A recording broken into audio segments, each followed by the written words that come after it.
Witajcie! Zapraszam na podróż z lotu ptaka nad fragmentem rozległej dzielnicy Krakowa Dębnik. Tę podniebną wędrówkę otwiera wczesnowiosenna panorama z nad Zakrzówka. To kolejna filmowa realizacja inspirowana waszymi pomysłami. Ze względu na ogrom tej dzielnicy skupiłem się na obszarze pomiędzy Zakrzówkiem, ulicą Monte Cassino a granicą wyznaczoną przez Wisłę, terenie o powierzchni niespełna 2 km². Z rejonu Skałek Twardowskiego kierujemy się ku Mostowi Zwierzynieckiemu, następnie w stronę Rynku Dębnickiego i Ronda Grunwaldzkiego, odkrywając w międzyczasie fascynującą historię tej dzielnicy. Historia Dębnik sięga odległej przeszłości. Pierwsze wzmianki o dawnej wsi Dębniki pojawiają się już w 1254 roku. Przez stulecia była to królewska wieś należąca do zarządców Zamku Wawelskiego. Nazwa Dębniki wywodzi się od staropolskiego słowa dębić, czyli garbować skóry. Okolice te obfitowały bowiem w lasy dębowe, a garbniki, skory tych drzew, używane były do wyprawiania skór na potrzeby dworu królewskiego. Wyobraźcie sobie średniowiecznych rzemieślników, którzy właśnie tu nad Wisłą wyprawiali skóry dla króla. Wioska rozwijała się dzięki dogodnemu położeniu. Żyzne ziemie sprzyjały rolnictwu, a bliskość Wisły zapewniała obfitość ryb. I w takich okolicznościach na terenie dzisiejszych Dębnik powstał niegdyś przysiółek Rybaki, którego historia ściśle związana jest z rzemiosłem rybackim. Po pierwszym rozbiorze Polski w 1772 roku, gdy Wisła stała się rzeką graniczną, wielu mieszkańców Jurydyki Podzamcze przeniosło się na prawy brzeg rzeki, tworząc osadę Rybaki. W XIX wieku Rybaki i Dębniki funkcjonowały jako odrębne jednostki administracyjne, każda z własnym wójtem i strukturą samorządową. W 1900 roku obie miejscowości zamieszkiwało ponad 2700 osób. 10 lat później, w 1910 roku, Dębniki wraz z Rybakami zostały włączone do Wielkiego Krakowa, stając się 11. dzielnicą miasta. Z biegiem czasu Dębniki zasłynęły z rzemiosła. Zamożni mieszczanie chętnie zakładali tu podmiejskie dwory i folwarki, szukając urokliwego miejsca niedaleko miasta. Przez wiele lat Dębniki pozostawały spokojną osadą za Wisłą, z dala od zgiełku królewskiego Krakowa. Przełom nastąpił pod koniec XIX wieku. W 1888 roku Austriacy przerzucili przez Wisłę pierwszy most w tej okolicy, co połączyło Dębniki z Krakowem i ułatwiło ich rozwój. W ślad za mostem, przerobionym w 1910 roku na przeprawę drogową, przyszła kolej obwodowa oraz przemysł. Na przełomie XIX i XX wieku we wsi powstały fabryczki i zakłady rzemieślnicze, a centralny plac, dzisiejszy rynek dębnicki, tętnił życiem lokalnego targu. Wokół niego można podziwiać kilka zabytkowych kamienic. Szczególną uwagę przykuwa secesyjny dom pod Nietoperzem z 1908 roku, w którym mieszkał dramatopisarz Konstanty Krumłowski, oraz kamienica Marii Duninowej z 1912 roku. Okres międzywojenny i czasy II wojny światowej odcisnęły w Dębnikach własne ślady. W latach 30. XX wieku powstało tutaj osiedle robotnicze przy ulicy Praskiej. Kompleks niewysokich bloków zbudowanych z myślą o pracownikach pobliskich zakładów. Charakterystyczne modernistyczne budynki tego osiedla do dziś stoją wśród zieleni, przypominając o społecznych przemianach tamtych lat. W 1938 roku do jednego z dębnickich domów wprowadził się młody student polonistyki Karol Wojtyła, późniejszy papież. Zamieszkał wraz z ojcem w suterenie przy ulicy Tynieckiej 10 i spędził tu całą okupację od 1938 roku do 1944, pracując fizycznie w kamieniołomie na Zakrzówku i fabryce sody Solvay. Dębniki w czasie wojny nie ucierpiały bezpośrednio, choć istniały hitlerowskie plany, by zburzyć starą zabudowę i wznieść tu modelowe niemieckie miasto. Na szczęście nigdy ich nie zrealizowano. Pod koniec wojny wycofujące się wojska wysadziły jedynie most łączący Dębniki z centrum, ale już w 1952 roku odbudowano nowy most dębnicki, przywracając komunikację. W następnych dekadach dzielnica rozwijała się dalej. Wyrosło osiedle podwawelskie u stóp Wawelu. W 1978 roku otwarto nowy most grunwaldzki, łączący Dębniki z Alejami Trzech Wieszczów, a na dawnych polach i łąkach powstały blokowiska ruczaju i nowe kampusy uniwersyteckie. Z perspektywy lotu ptaka można dziś wyraźnie odróżnić różne oblicza Dębnik. Tuż nad Wisłą rozpościerają się stare Dębniki, dawna wieś ze swoim kameralnym ryneczkiem. Widać zarys rynku otoczonego niskimi kamienicami i willami o kolorowych fasadach. Centralnym punktem jest kościół świętego Stanisława Kostki, górujący nad okolicą strzelistą wieżą. Ta świątynia, ukończona w latach 30. XX wieku, jest dumą mieszkańców, to w niej młody Karol Wojtyła modlił się podczas wojny. Do dziś w jej wnętrzu przechowywane są pamiątki po papieżu. Dalej na południu Dębniki zmieniają się w nowoczesne przedmieście, gdzie powstały nowe osiedla mieszkaniowe. Największe to Ruczaj. Obok powstał kampus Uniwersytetu Jagiellońskiego. Na północnym wschodzie dzielnicy, w rejonie Ludwinowa, uwagę zwraca duży przeszklony gmach o opływowych kształtach. To centrum kongresowe ICE Kraków, otwarte w 2014 roku. Tuż obok, nad samą Wisłą, stoi imponujący budynek dawnego hotelu Forum z lat 80. oraz futurystyczne, ale gustownie wkomponowane w otoczenie Muzeum Sztuki i Techniki Japońskiej Manga. Ogromnym skarbem Dębnik są obszary zielone. Prawie 1/3 powierzchni dzielnicy zajmują parki, lasy, łąki i obszary chronione w ramach Bielańsko-Tynieckiego Parku Krajobrazowego. Wśród nich wyróżnia się Park Dębnicki, jeden z najmłodszych parków Krakowa, założony w 2003 roku. Park składa się z 2 części podzielonych terenem mieszkalnym, a na jego tyłach znajduje się neorenesansowy Pałac Lasockich, rodziny, która około 100 lat temu przekazała Krakowowi teren pod budowę parku. W zachodniej części dzielnicy meandruje Wisła, tworząc malownicze zakola, a żaden opis Dębnik nie byłby pełny bez Zakrzówka i skałek Twardowskiego, prawdziwych pereł przyrody w sercu dzielnicy. Na południowym zachodzie od Wawelu znajduje się szmaragdowo-turkusowe jezioro otoczone białymi, wapiennymi klifami. To zalew Zakrzówek, malowniczy akwen o powierzchni około 12 hektarów i głębokości sięgającej nawet do 30 metrów, któremu poświęciłem osobny film na moim kanale.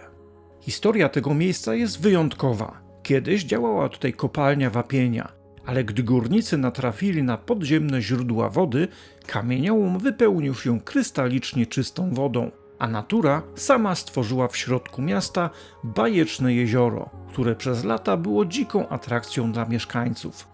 Obecnie teren Zakrzówka został przekształcony w park miejski, gdzie oprócz kąpieliska powstały ścieżki spacerowe, punkty widokowe i tablice edukacyjne opowiadające o przyrodzie tego miejsca.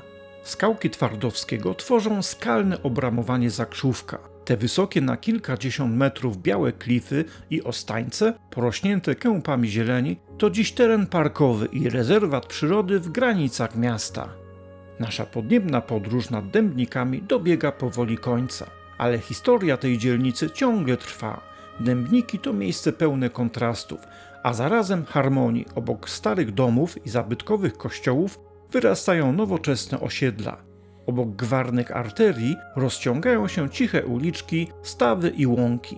Przeszłość przenika się tutaj z teraźniejszością. Dzielnica 8 Dębniki, choć jest integralną częścią Krakowa, zachowała swój unikalny urok, miejsca, które przez wieki rozwijało się tuż za rogiem wielkiej historii. Dziś dzielnica 8 Dębniki zajmuje obszar ponad 46 km², co czyni ją drugą co do wielkości dzielnicą Krakowa. Według najnowszych danych z końca 2024 roku zamieszkuje ją ponad 65 000 osób. Dzielnica ta graniczy ze Starym Miastem, Zwierzyńcem, Łagiewnikami, Borkiem Wałęskim, Sfoszowicami oraz Podgórzem. Dziękuję za uwagę. Jeśli film Ci się spodobał, zostaw koniecznie subskrypcję i pamiętaj, że jako widz kanału możesz dzielić się kolejnymi pomysłami na przyszłe filmy. przygotowałem do tego specjalną stronę. Jak zawsze dziękuję moim patronom za wsparcie i zachęcam do odwiedzenia mojego konta Patronite. Do zobaczenia na kolejnym filmie.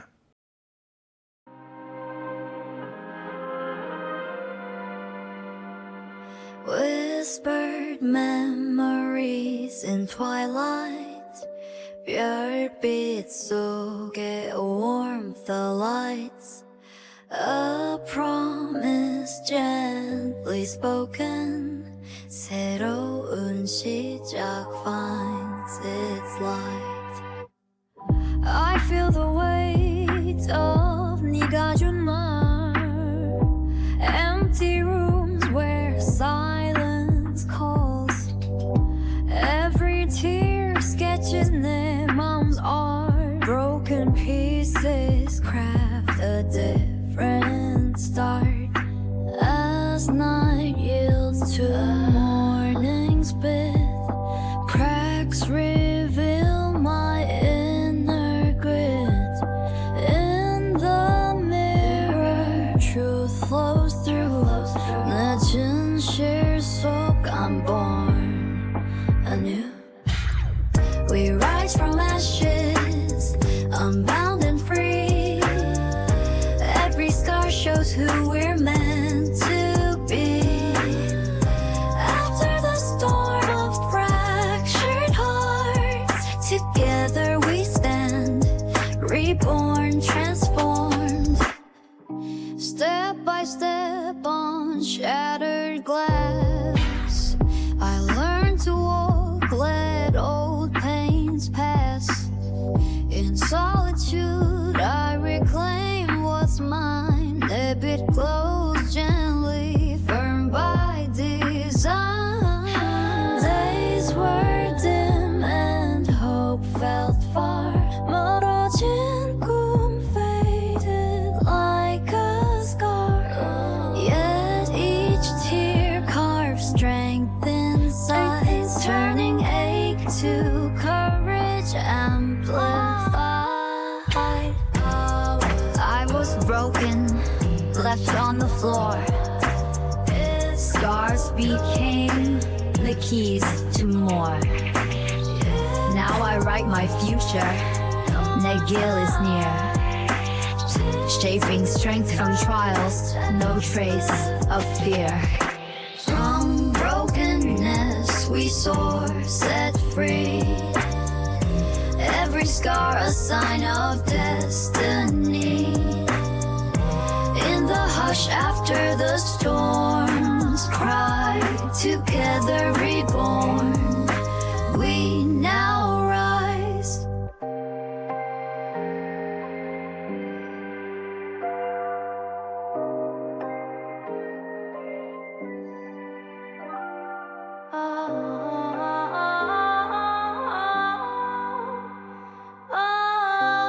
As the last note. W drugiej części filmu przeniesiemy się w rejon ronda grunwaldzkiego i będziemy zmierzali w kierunku rynku Dębnickiego. Przed nami znajduje się okazały futurystyczny gmach Centrum Kongresowego ICE, otwarty w 2014 roku. Obiekt posiada 4 główne sale: audytoryjną, teatralną, kameralną oraz zespół sal konferencyjnych. I cling to hope, a tiny spark, not goodbye, but a tender reprise. 매번 끝남 속 Naszym kolejnym przystankiem za rondem grunwaldzkim będzie okazałe Muzeum Sztuki i Techniki Japońskiej Manga, otwarte w 1994 roku z inicjatywy Andrzeja Wajdy i Krystyny Zachwatowicz. Celem muzeum jest popularyzacja kultury japońskiej. Obiekt zaprojektowany jest przez japońskiego architekta Aratę Isozakiego. Został w mojej opinii znakomicie wkomponowany w otoczenie tak reprezentacyjnego miejsca w Krakowie.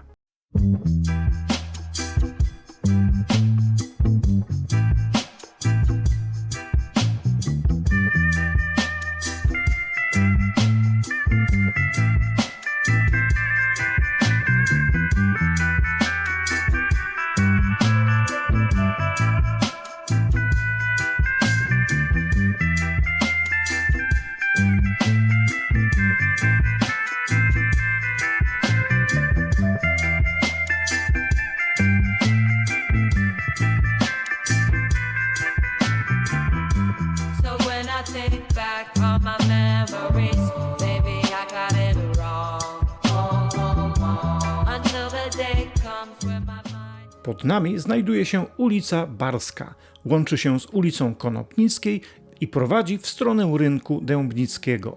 Znajdują się tutaj zabytkowe wille i kamienice, które nadają tej okolicy niepowtarzalny charakter. Przy ulicy Barskiej 26 jest zabytkowa willa z przełomu XIX i XX wieku, należąca do Józefa Koteckiego, oficjała pocztowego, charakterystyczna dla architektury mieszczańskiej tego okresu, z bogatymi detalami elewacji.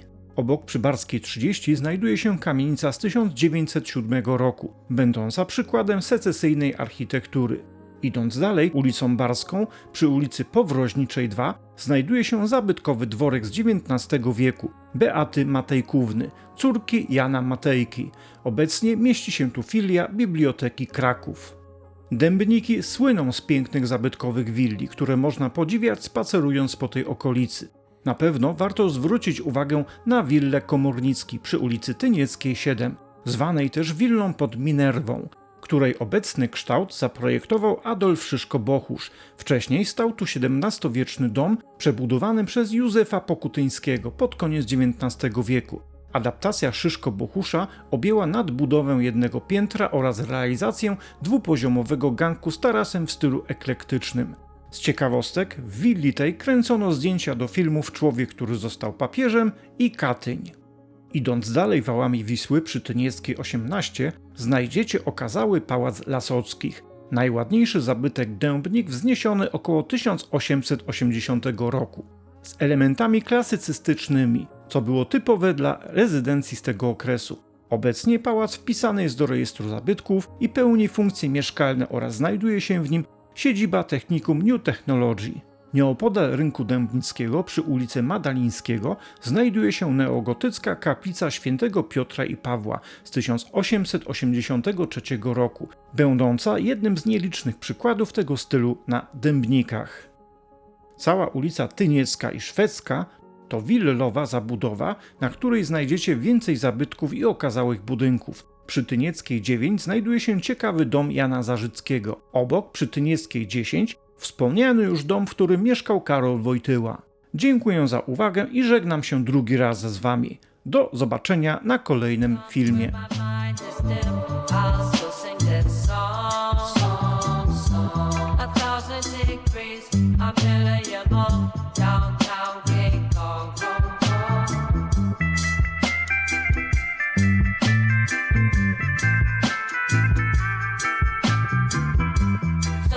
Think back on my memories, maybe I got it wrong.